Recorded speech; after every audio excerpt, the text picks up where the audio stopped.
समलैंगिक विवाह को सुप्रीम कोर्ट ने मान्यता नहीं दी है। सुप्रीम कोर्ट का मान्यता देने से इनकार। समलैंगिक शादियों को, समलैंगिक विवाह पर सुप्रीम कोर्ट का 3-2 से फैसला आ गया है।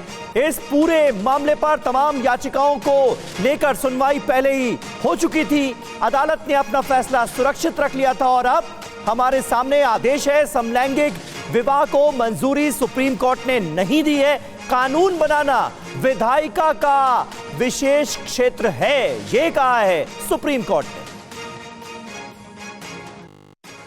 ने। जो ये कहते थे कि हम कोर्ट से करा लेंगे, आज उनको पता चल गया है कि हिंदुस्तान की भी कोर्ट जो हमारा जो सिस्टम को चेंज करने के लिए नहीं है।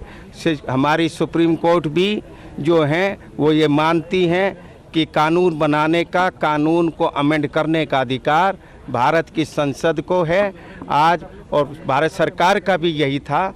तो आज जीत आम जनता की हुई है, क्योंकि पार्लियामेंट जो है आम जनता की है। वहाँ इलेक्टेड आदमी ही जाते हैं और वो कोई भी डिसीजन ले सकते हैं जो वो चाहते हैं। और आइए सीधे रुख करते हैं। पीयूष पांडे हमारे संवाददाता लगातार इस फैसले पर नजर बनाए हुए थे। पीयूष, समलैंगिक शादियों को मान्यता नहीं मिली है, लेकिन साथ ही साथ सुप्रीम कोर्ट ने एक पूरी फहरिस्त जारी की है जिसमें सरकारों के लिए निर्देश है कि किस तरह से समलैंगिकों के मौलिक अधिकारों की हम सबको रक्षा करनी है, और ऐसे संबंधों को प्राकृतिक बताया है सुप्रीम कोर्ट ने। तो यह भी बड़ी बात है।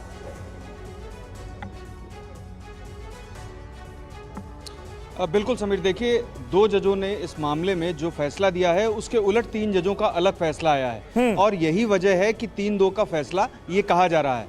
तो जिन्होंने इस मामले में इसे पक्षधर, जो इसके पक्षधर थे, उसके उलट जो फैसला आया है वो उन्होंने उस फैसले को एक तरह से खारिज कर दिया है। ऐसी स्थिति में जो मौजूदा फैसला है वो जो लागू हो रहा है वो 3 जजों का फैसला इसमें लागू होता है, जो संविधान पीठ के 3 जज हैं। खास बात यह है कि जो 5 जज थे उन्होंने केंद्र सरकार की ओर से बनाई हुई समिति को विचार करने के लिए कहा है। और दूसरी अहम बात जो इस मामले में है कि ये एक संवैधानिक अधिकार नहीं है। ऐसी स्थिति में अब इस मामले पर सुप्रीम कोर्ट ने कुछ जो फ्रेमवर्क तैयार किया है, जो निर्देश सीजीआई की ओर से जारी किए गए हैं, और उसके उलट जो अन्य फैसले आए हैं उसको बारीकी से परखने के बाद ही सरकार इस मामले पर आगे बढ़ेगी। और अब ये सरकार को ही करना है, क्योंकि केंद्र और राज्य सरकारों को इस मामले में समलैंगिकों को अधिकार देने की बात कही गई है।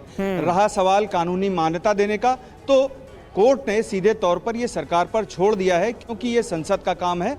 और दोनों जो फैसले अलग अलग, यानी कि 3-2 में जो बटे हुए फैसले, उसकी वजह यह है कि कुछ मसले जो 2 जजों ने उस पे सहमति जताई, उस पर 3 अलग जज सहमत नहीं थे। यही वजह है कि ये 3-2 का फैसला सुप्रीम कोर्ट का आया है, जो समलैंगिक विवाह को कानूनी मान्यता देने के संबंध में। चलिए, बहुत बहुत शुक्रिया पीयूष आपका इस ताजा जानकारी और अपडेट के लिए। तो सुप्रीम कोर्ट ने भी लीगलाइज नहीं किया है गे मैरिजेस को, समलैंगिकों की शादी को, विवाह को, और यह कहा है कि यह कानून बनाने का काम जो है ये विधायिका का है, न्यायपालिका का नहीं। लेकिन साथ ही साथ मौलिक अधिकार कैसे बरकरार रहें समलैंगिकों के भी, इसको लेकर भी दिशा निर्देश जारी किए गए।